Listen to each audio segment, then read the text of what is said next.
जो इनिंग आज लाहौर कलंदर ने खेली है भाई साहब, वो उनके अंदर वो पोटेंशियल एक जाग गया, वो एक जागत थी, वो एक मर्तबा फिर से जाग गई। यहाँ पर बात करूँ फ़खर ज़मान की, तो फ़खर ने उस इनिंग को साथ मतलब के आगे और चाहिए भी थी वो इनिंग, क्योंकि इनसे लाहौर कलंदर का आज मैच जीतना बहुत ज़रूरी था। अगर चलें जी भाई साहब, आज जालिम लोगों ने जुल्म तो नहीं किया, लेकिन बहरहाल जो इनिंग आज पेशावर ज़ल्मी ने खेली है, एक बड़ा total run on the board किया। जिस तरीके से स्टार्टिंग में विकेटें गिर गई हैं, बाबर आजम ने उस इनिंग को संभाला। बाबर आजम ने 59 रन की इनिंग खेली है और 200 रन ऑन द बोर्ड करवाया। ख़ास तौर पर जो इनिंग ब्रेसवेल ने खेली है, लाजवाब इनिंग थी। लेकिन भाई साहब, दूसरी बात जो मैं आपसे शेयर करना चाहता हूँ वो ये है कि जो इनिंग आज लाहौर कलंदर ने खेली है भाई साहब, वो उनके अंदर वो पोटेंशियल एक जाग गया, वो एक जागत थी, वो एक मर्तबा फिर से जाग गई। और जो उनके अंदर एक ड्रीम था उस चीज़ को क्वालिफाई करने के लिए, वो उनके अंदर जाग गई है फिर से। अगर मैं यहाँ पर बात करूँ फ़खर ज़मान की, तो फ़खर ने उस इनिंग को साथ मतलब के आगे और चाहिए भी थी वो इनिंग, क्योंकि इनसे लाहौर कलंदर का आज मैच जीतना बहुत ज़रूरी था। अगर वो मैच ना जीते तो शायद कराची किंग क्वालिफाई कर जाती आगे राउंड के लिए। लेकिन बहरहाल जो लाहौर कलंदर ने आज उस चीज़ को अपने आप को वो मतलब इम्प्रूव किया। और अब्दुल्ला शफीक की इनिंग को देखो, उस तरीके से सिकंदर रज़ा की इनिंग को देखो, ख़ास तौर पर फ़खर ज़मान की इनिंग को देखना, ये एक लाजवाब कहानी है, मतलब एक स्टोरी समझ लें। और हमें ऐसा लग रहा था कि शायद अगर वहाँ पर कैच होता तो हमें ऐसा मतलब वो चीज़ सामने आ रही थी कि अगर यहाँ पर ये मिस फील्डिंग ना करते तो शायद लाहौर कलंदर उस चीज़ से कम आ जाता। लेकिन बहरहाल वो इनिंग हमें नज़र आ रही थी कि ये चीज़ इतनी इम्पॉर्टेंट है लाहौर के लिए, जितनी मतलब कि बहुत ज़्यादा, क्योंकि कराची किंग को आगे जाना था क्वालिफाई के लिए। तो कराची बहरहाल अपने बिस्तरे उसने पैक कर लिए, वो तो रवाना हो गए डेविड वार्नर। अब ये मैचेस तकरीबन एंड हो गए हैं, जिन्होंने अब सिर्फ हैदराबाद पे बात आती है।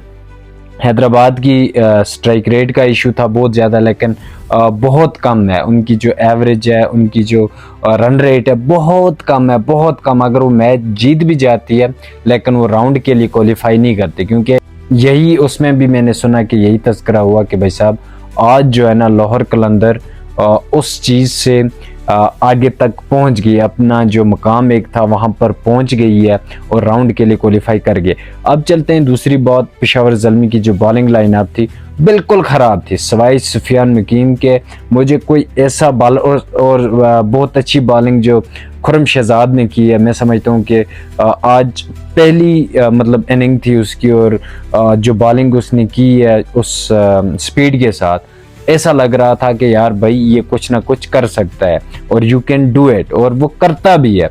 वो आप टेस्ट मैच उसके उठाएं, उसके ओडीआई तो उसने इतने मैचेस नहीं खेले, लेकिन टेस्ट मैच आप बर्थ के अंदर देखें, सिडनी के अंदर देखें, बहुत अच्छी मतलब बॉलिंग थी उसकी, और वो अपना आगाज़ भी हमेशा अच्छे तरीके से करता है। लेकिन कुछ चीज़ें ऐसी थी आज पेशावर ज़ल्मी की में कि शायद ऐसा लग रहा है कि यार अगर ये ना करती तो शायद मैच जीते। लेकिन बहरहाल एक मैच तो यार एक मैच तो है, एक मैच, जस्ट एक मैच। लेकिन कुछ ऐसे लफंडे लूड़े लंगड़े, उनको मैं यही बोलूँगा जिनका क्रिकेट का एक्स तक पता नहीं है, वो आके यही बातें कर रहे हैं कि भाई साहब जो पेशावर ज़ल्मी का कैप्टन है, इसको कैप्टन क्यों रखा है बाबर। यार क्यों जल रही है आपकी? वो भाई इतनी मेहनत कर रहा है। बाबर आजम की इनिंग को देखो, और अब देखें बाबर कहाँ पर पहुंच गए, सिर्फ 15 रन की दूरी पर। अगर वो 15 रन आज एक्स्ट्रा बनाते शायद पहले नंबर पर होता। तो आज खुशल मेंडिस ने 7 रन बनाए, लेकिन वो अभी तक पहले नंबर पर ही हैं। तो आज बाबर आजम की इनिंग को बहुत ज़्यादा क्रेडिट जाता है, क्योंकि इन डिफ़िकल्ट टाइम में जो इनिंग को बिल्ड कर रहा है, मैं समझता हूँ कि T20 के अंदर ऐसा बैटर आके 485 रन बनाना ये कोई खाला जी का घर नहीं है। हम सिर्फ बातें करते हैं आके, लेकिन 485 रन इन PSL, ये is big history for Babar Azam. तो ऐसे ऐसे चीज़ें आपको देखने को भी आगे मिलेंगी कि बाबर अपने चीज़ों को कैसे कॉन्फिडेंटली अपने तौर पर वो कैसे अपने आप को तैयार कर रहा है, ये बहुत बड़ा सवाल है। अब दूसरा सवाल जो मेरा आखिरी सवाल आपसे ये है कि कुछ लोग आके ये कह रहे हैं कि बाबर को एक चीज़ मिल रही थी, कि ऑफ़र मिल रही थी कि भाई साहब आप कैप्टन ही ले लें। भाई साहब ये सिर्फ फेक न्यूज़ हैं, अभी तक बाबर के अंदर वो चीज़ें ना आई हैं, वो एज ए प्लेयर भी अभी टीम में सिलेक्ट नहीं है भाई साहब। ये कुछ चीज़ें आके लोगों को, मतलब क्या हो गया यार आप लोगों को। ठीक है हम यार बाबर के फैन हैं, वो अच्छा खेल रहा है, उसके अंदर वो पोटेंशियल है, लेकिन ये चीज़ें आके तो लोगों को वो ज़हनी मरीज तो ना बनाओ आप। तो बहरहाल बाबर के अंदर वो क्लास है, और मुझे लग भी रहा है ऐसे कि क्योंकि हमें बाबर के अलावा कोई कैप्टन ऐसा निकाल के देखें T20 के अंदर कि वो इतनी परफॉर्मेंसेज हैं, इतने मैच विनिंग भी उसके पास हैं, लेकिन नहीं नज़र आएगा। तो बाबर को अब देखते हैं बाबर T20 के अंदर सिलेक्ट होगा भी नहीं होगा। अभी उसके लिए बड़ा सवाल यह है कि पेशावर ज़ल्मी के लिए वो खेले और कब जीते, ये बड़ा सवाल है। तो आई होप ये वीडियो अच्छी लगी होगी, वीडियो को लाइक करें, शेयर करें, कमेंट करें, अपने राय कमेंट में ज़रूर देना। तो अल्लाह हाफ़िज़।